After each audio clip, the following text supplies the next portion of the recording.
Hi all welcome back to my first mini vlog. ಇವತ್ತು ನಾನು ನಿಮಗೆ ಒಂದು ಸಿಂಪಲ್ ಡಿಲಿಷಿಯಸ್ ಆಗಿರ್ತಕ್ಕಂಥ ಯಾವುದೋ ಸಡನ್ನಾಗಿ ಗೆಸ್ಟ್ ಬಂದಾಗ ಮಾಡೋ ಅಂಥ ಒಂದು ಬಾದಾಮ್ ಪುರಿ ರೆಸಿಪಿನ ನಿಮಗೆ ತೋರಿಸ್ತಾ ಇದ್ದೀನಿ.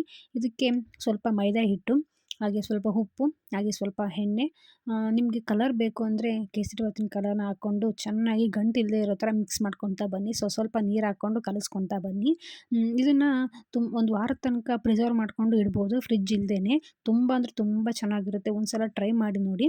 ಈ ಥರ ಕಲಿಸ್ಕೊತಾ ಬಂದು ಈ ಥರ ನೋಡಿ ಗಂಟಿಲ್ಲದೆ ಇರೋ ಥರ, ಸ್ವಲ್ಪನೂ ಗಂಟಿಲ್ಲದೆ ಇರೋ ಥರ ಕಲಿಸ್ಬಿಟ್ಟು 1 ಅವರ್ ಇದನ್ನು ನೆನೆಯೋದಕ್ಕೆ ಬಿಟ್ಬಿಡಿ. ನಮ್ಮ ಮನೇಲಿ ತುಂಬ ಲಾರ್ಜ್ ಕ್ವಾಂಟಿಟಿಲಿ ಮಾಡಿದ್ರಿಂದ 3 ಜನ ಸೇರ್ಕೊಂಡು ಮಾಡ್ತಾಯಿದ್ವಿ. ಈ ಥರ ತುಂಬ ಲೈಟಾಗೆ ಪ್ರೆಸ್ ಮಾಡ್ತಾ ಲಟ್ಟಣಿಗೆಯಲ್ಲಿ ಒತ್ತಾ ಬನ್ನಿ. ನೆಕ್ಸ್ಟ್ ಈಗ ಇದನ್ನು ಟ್ರಯಾಂಗಲ್ ಶೇಪಲ್ಲಿ ನಾನು ತೋರಿಸ್ತಾ ಇದ್ದೀನಿ. ಈ ಥರ ಫುಲ್ ದೊಡ್ಡದಾಗಿ ಸ್ವಲ್ಪ ತೆಳುವಾಗಿ ಉತ್ಕೊಂಡ್ಬಿಟ್ಟು ಟ್ರಯಾಂಗಲ್ ಶೇಪಲ್ಲಿ ಇದನ್ನು ಮಡಿಸ್ತಾ ಬನ್ನಿ. ನಾನು ನಿಮಗೆ ತೋರಿಸ್ತಾ ಇದ್ದೀನಲ್ಲ ಈ ಥರ ಸೈಡೆಲ್ಲ ಪ್ರೆಸ್ ಮಾಡ್ತಾ ಇದ್ದರೆ ಎಣ್ಣೆ ಕರಿಬೇಕಾದ್ರೆ ಎಣ್ಣೆ ಒಳಗೆ ಹೋಗೋದಿಲ್ಲ, ಡೀಪ್ ಫ್ರೈ ಮಾಡಬೇಕಾದ್ರೆ. ನೆಕ್ಸ್ಟ್ ಇದಕ್ಕೆ ಪಾಕಕ್ಕೆ ಒಂದೆಳೆ ಪಾಕ, ಸಕ್ಕರೆ ಪಾಕ ಮಾಡ್ಕೋಬೋದು.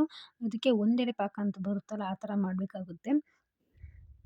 ತೋರಿಸ್ತಾ ಇದ್ದೀನಿ. ನೆಕ್ಸ್ಟ್ ನಾನು ಈ ಥರ ಡೀಪ್ ಫ್ರೈ ಮಾಡಿಕೊಂಡು ಒಂದೇ ಸಲ ಒಂದು 7-8 ಹಾಕು ಕರೆದ್ರೂ ಚೆನ್ನಾಗಿ ಉಬ್ಬಿ ಬರುತ್ತೆ.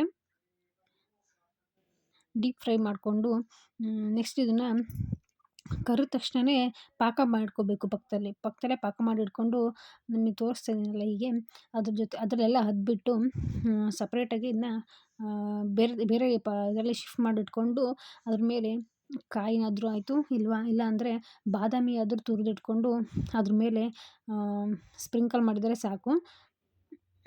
ನೋಡಿ ಯಾವ ಥರ ಕಲರ್ ಕಾಣ್ತಾ ಇದೆ. ಕಲರ್ ಇಲ್ಲದೇ ಯೂಸ್ ಮಾಡ್ಬೋದು. ಕಲರ್ ಏನಕ್ಕೆ ಅಂತಂದರೆ ತಿನ್ನೋದಕ್ಕೆ